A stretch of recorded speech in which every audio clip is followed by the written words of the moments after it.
सुप्रभात। तो कैसे हैं आप सब?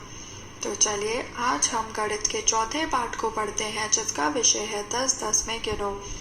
तो आइए अब हम इसकी शुरुआत एक छोटी सी कविता से करते हैं। चूजे और चालाक लोमड़ी। टिकलू किसान के खेत में बहुत सारे चूजे थे। एक दिन एक चालाक लोमड़ी ने इन शरारती चूजों को अपने आसपास खेलते देखा। उस दिन से उसने रोज एक एक कर चूजों को चुराना और खाना शुरू कर दिया। टिकलू को जब ये पता चला तो उसने लोमड़ी से पूछा, क्या तुम खा जाती हो मेरे चूजे?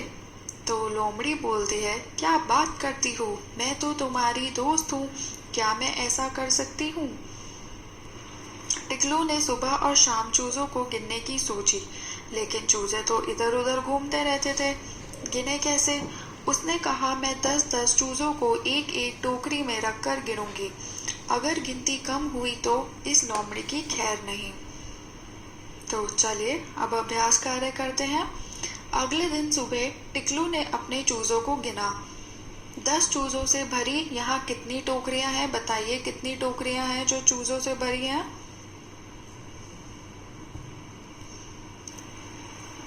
5 टोकरियां हैं। तो अगला प्रश्न करते हैं, यहाँ सब मिलाकर कितने चूजे हुए? 50 में अगर हम 4 जोड़ देंगे तो कितने चूजे बनेंगे? 54 चूजे बनेंगे, जो कि है 5-4। अब अगला प्रश्न करते हैं। शाम को टिकलू ने फिर चूजों की गिनती की।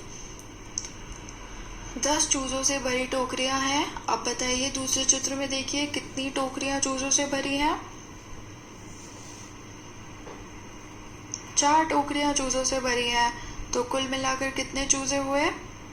40 और 3 चूजे बाहर हैं। तो 40 में अगर हम 3 जोड़ देंगे तो कितने हो जाएंगे? 43 हो जाएंगे। तो अब बताइए कितने चूजे लोमड़ी खा गई? 54 में से अगर हम 43 घटा देंगे तो बताइए कितना बचेगा? 11 बचेगा।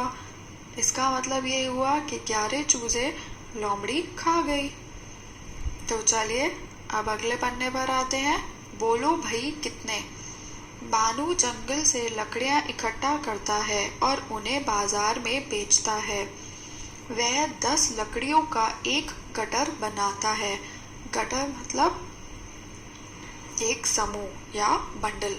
तो बताइए एक गठर में 10 लकड़ियां होती हैं, तो बताइए 3 गठर में कितनी लकड़ियां होंगी? गिनिए। 10, 20 और 30 लकड़ियां होंगी। अब अगला प्रश्न करिए। अब ये कितनी लकड़ियां हैं? तो देखिए तीसरे चित्र में, बताइए कुल मिलाकर कितनी लकड़ियां हो गई?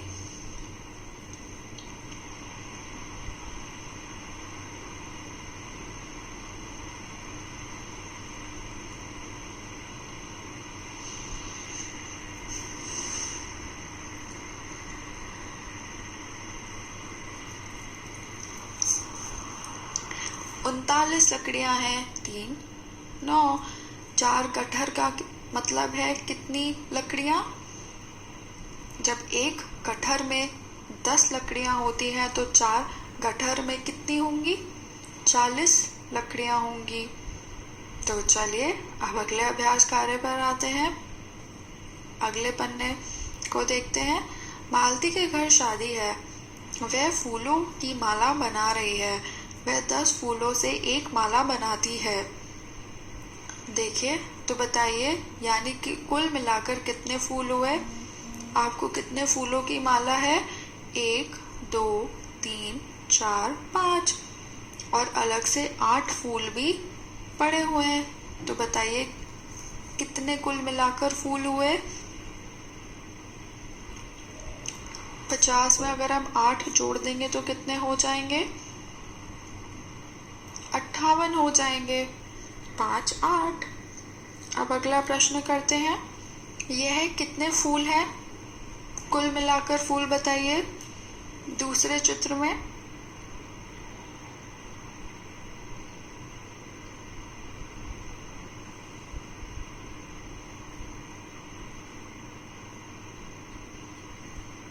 6 फूलों की माला है और 7 फूल हैं, तो 6 फूलों की माला जिसमें हर एक फूलों की माला में 10 फूल हैं, तो ये कुल मिलाकर हो गए 60 फूल।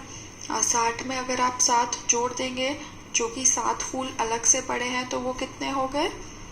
67 फूल हो गए। 6 7। तो चलिए अब अगला प्रश्न करते हैं। अगर तुम्हारे पास 21 फूल हो तो तुम 10-10 फूलों की कितनी मालाएं बनाओगे? नीचे बनाकर दिखाओ। तो बताइए, एक फूलों की माला में 10 फूल होने चाहिए, तो अगर हमारे पास कुल मिलाकर 21 फूल हैं तो हम कितनी फूलों की माला बना पाएंगे?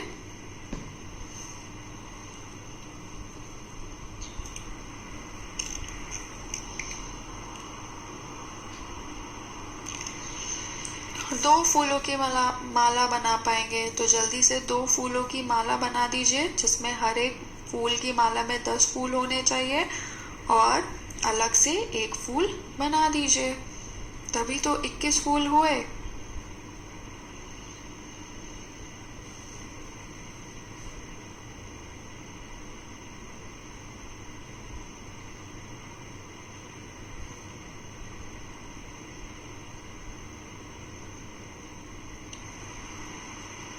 अब अगले पन्ने पर आ जाते हैं। आपको एक लड़की और एक बड़ी औरत दिख रही है, तो वह औरत बोल रही है, लीला क्या तुम उन पेंसिलों को देख रही हो? ये कितनी है? अगर तुमने सही अंदाजा लगाया तो सबकी सब तुम्हारी। तो चलिए प्रश्न करते हैं। चलो लीला की मदद करें। वहाँ 10 पेंसिलों के कितने पैकेट हैं? तो गिनिए, इस चित्र में 10 पेंसिलों के कितने पैकेट हैं?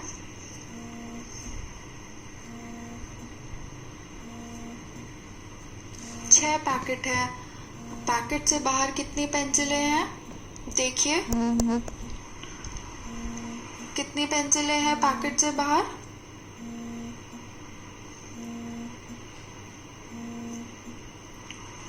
4 पेंसिलें।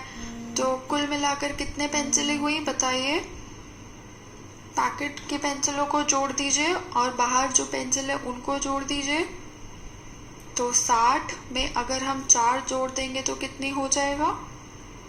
64 हो जाएगा। 6 4। बहुत बढ़िया।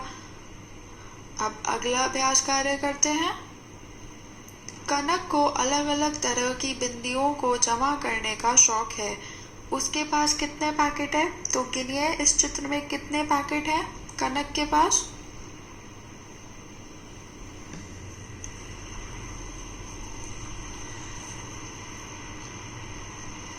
7 पैकेट है। कुल कितनी बिंदियां हैं? आप ध्यान से देखिए, हर एक पैकेट में 10 बिंदियां हैं, तो 7 पैकेट में कितनी बिंदियां हुई?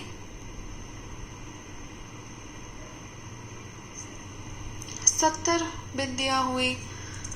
अब अगला प्रश्न करिए। हर एक पैकेट में 3 और 4 और 3 बिंदियां हैं। अब तुम 10 बिंदियों का समूह कुछ अलग तरीके से बनाओ। तो आपको ये बिंदियों के पैकेट दिख रहे हैं, आपको इसमें दिख रहा होगा कि हर बिंदी के पैकेट में अलग अलग बिंदी है। तो यहाँ पर जहाँ पर खाली स्थान दिया हुआ है, आपको 10 बिंदियों का समूह बनाना है।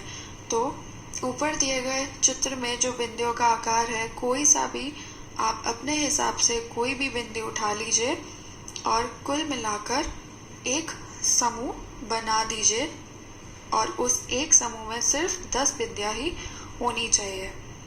तो जल्दी से बना दीजिए। और यहाँ आपका ये पाठ समाप्त होता है। आशा है कि आपको समझ में आया होगा। धन्यवाद।